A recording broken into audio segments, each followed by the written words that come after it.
Milfs Unprotected, Books 13 through 24, 12-pack, 6 hours of Milf breeding erotica.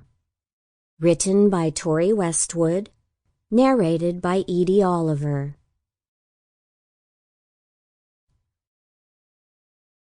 The time I claimed the Lifeguard. Milfs Unprotected, 13. It was a decade of change and experimentation, and nothing encapsulates that more than what Billy and I did in the summer of 1985. It was hot. That was the most pervading sensation of that year. The heat hung in the air thick, and the only respite was the local pool. Often overpopulated, my friends and I made it our mission to arrive early enough to get a line of adjacent sun loungers. It wasn't difficult. We got along well with the pool's lifeguard Billy, and he'd lay out the towels for us before we arrived. The downside, though, was that I'd have to listen to my friends talk about him for the entire day.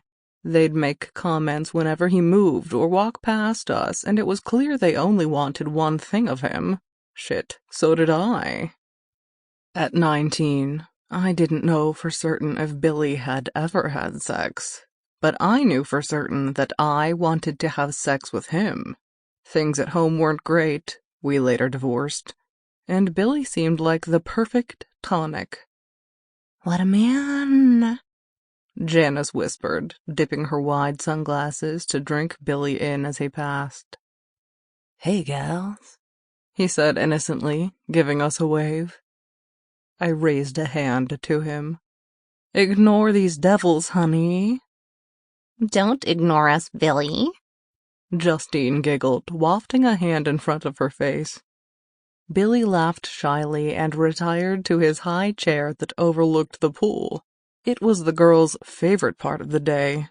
The loungers were positioned in such a way that we could see his tight red shorts stretch over his well-toned ass as he climbed the ladder. Now, if it sounds like I'm describing all of this in a detail unbefitting of a woman twice Billy's age at the time, it's because I totally am. I never said I was perfect, and just like my friends, I couldn't deny Billy's oblivious beauty. He was so well-toned and bronzed from the sun that it was difficult not to find him attractive. He had these steely blue, piercing eyes that seemed to look right into your soul. Before the internet came along, Billy was the closest thing that a lot of the women had to a bare-chested sex symbol. He was our very own pin-up. "What I wouldn't give to put my hands all over him," Janice said.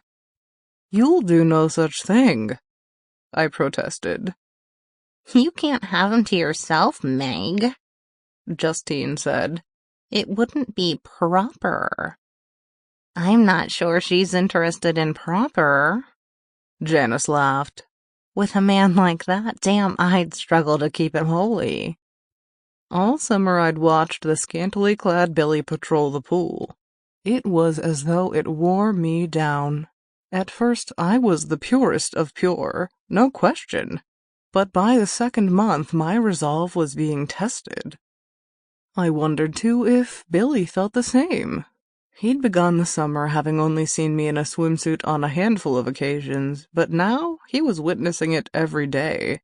And not just the same swimsuit, let me tell you. I had a reputation to uphold, and it wasn't befitting of a well-to-do housewife like me to keep appearing in the same old swimwear. As such, my outfits became louder and more varied. Some days it'd be the bright lime green one-piece. On others, it'd be hot pink with my midriff showing.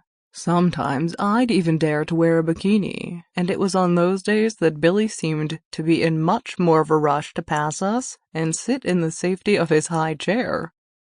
The summer continued, and so too did the comments. I held my tongue throughout them all, secretly agreeing with my friends as they spoke lustfully about the things they'd love to do to him. I fancied him for myself, and after the months of torment, I finally decided to make my move. I'm not proud of it, truly, I'm not. Sample complete. Ready to continue?